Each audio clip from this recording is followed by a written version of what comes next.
Hello hello नमस्ते नमस्ते सबैजनालाई। अहिले भने म फाइनल्ली एकदमै पोखराको एकदमै घुम्नै पर्ने र एकदमै सुन्दर ठाउँमा आइपुगिसकेको छु। पोखराको सबैभन्दा प्रसिद्ध धार्मिक स्थल विन्ध्यवासी मन्दिरमा घुम्न जाँदैछौँ। तपाईहरु पनि भिडियोसँग जोडिरहनु होला। हामीहरु भने विन्ध्यवासी मन्दिरका सम्पूर्ण दृश्यहरू तपाईलाई देखाउने छौँ।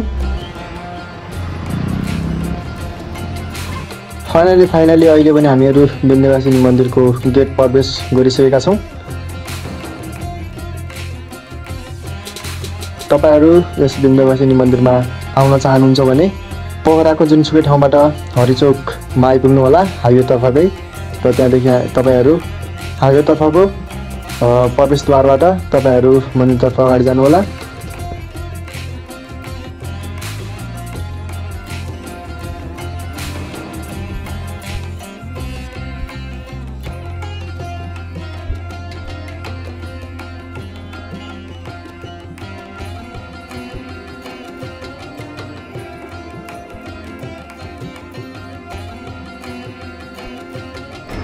यो प्रवेशद्वार हो विन्ध्यवासी जाने ठाउँ।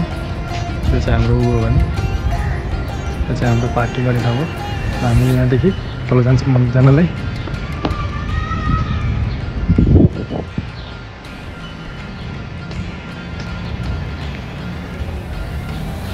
सुरुमै हाम्रो यस्तो आउने गर्दछ चट्टमा देख्न सक्नुहुन्छ।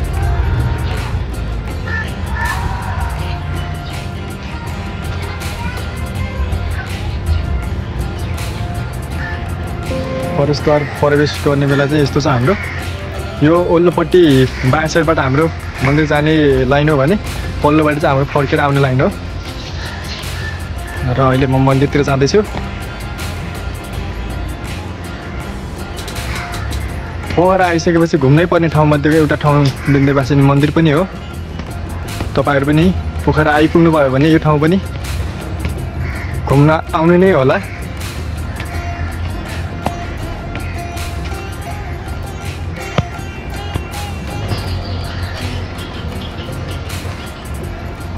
फाइनल्ली देख्न सक्नुहुन्छ विन्ध्यवासिनी मन्दिर।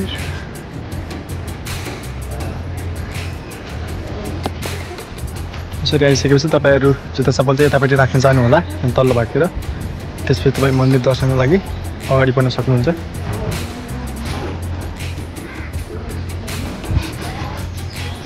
सबैभन्दा पहिले जाँदै हाम्रो हनुमानजीको यो मूर्ति छ। हनुमानजीलाई प्रणाम। त्यसपछि हाम्रो यतापट्टि मन्दिरको रङ रोदन हुँदैछ।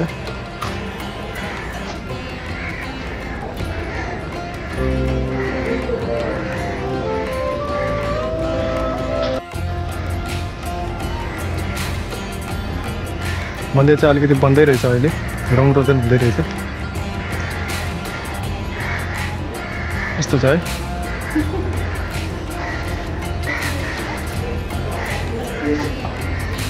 विन्ध्यवासीको मुख्य मन्दिर हाम्रो यो नै हो।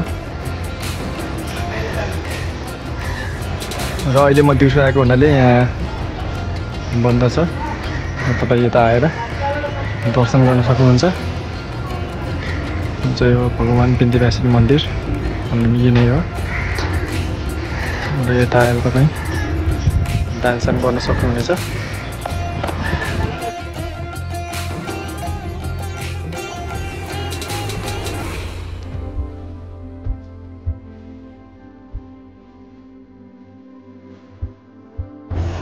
मन्दिर चाहिँ हाम्रो यस्तो छ है।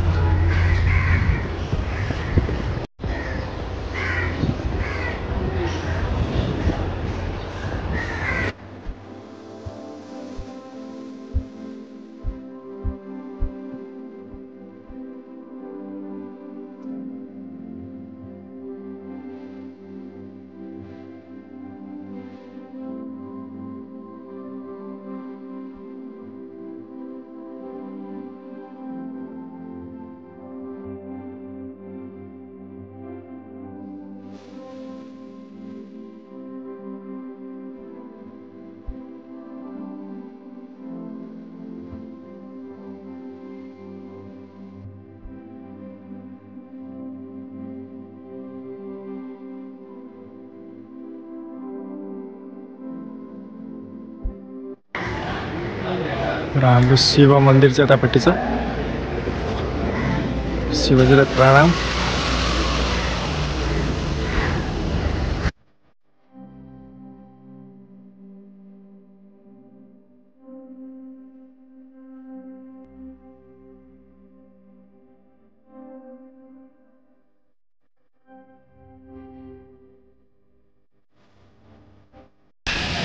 देख्न सक्छ यो चाहिँ हाम्रो विन्ध्यवासिनी मन्दिर हो। एकदमै सुन्दर छ।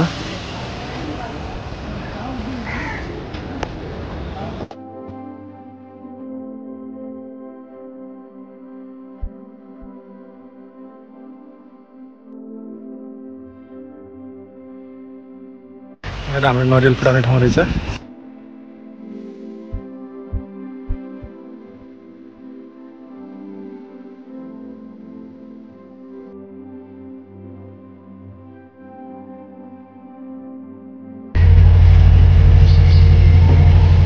यसरी आएर चट्ट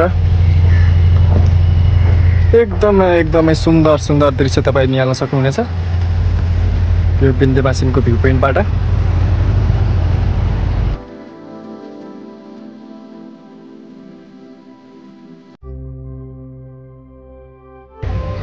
आज भने म फाइनल्ली पोखराको एकदमै चर्चित वा सुन्दर ठाउँ विन्ध्यवासिनी मन्दिरमा आइपुगिसकेको छु। तपाईँ देख्न सक्नुहुन्छ यो ठ्याक्क मभन्दा पछाडिको यो चाहिँ विन्ध्यवासिनीको मेन मन्दिर हो। मुख्य मन्दिर चाहिँ हाम्रो विन्ध्यवासिनीको यो हो। अहिले हाम्रो चाहिँ रोगनरोधन तथा सरसफाइ कार्यक्रम चलिरहेको रहेछ होइन। अहिले सरसफाइ हुँदैछ र म विगत 2 वर्ष अगाडि एकपटक आएको थिएँ यता र फेरि अहिले मौकाले चाहिँ दोहोऱ्याएर आउने मौका मिल्यो र म यता घुम्दैछु। विन्ध्यवासिनी मन्दिरका सम्पूर्ण दृश्यहरू म देखाउनेछु। तपाईँहरू भने भिडियोसँग जोडिरहनु होला। अब भने विन्ध्यवासिनीको मुख्य मन्दिर घुमिसकेपछि अब हामी फर्किएर तलपट्टि रहेको सुन्दर पार्क घुम्नेछौँ। तपाईँहरू भने भिडियोसँग जोडिँदै गर्नु होला।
समग्रमा विन्ध्यवासिनी मन्दिर तपाईहरुलाई कस्तो लाग्यो?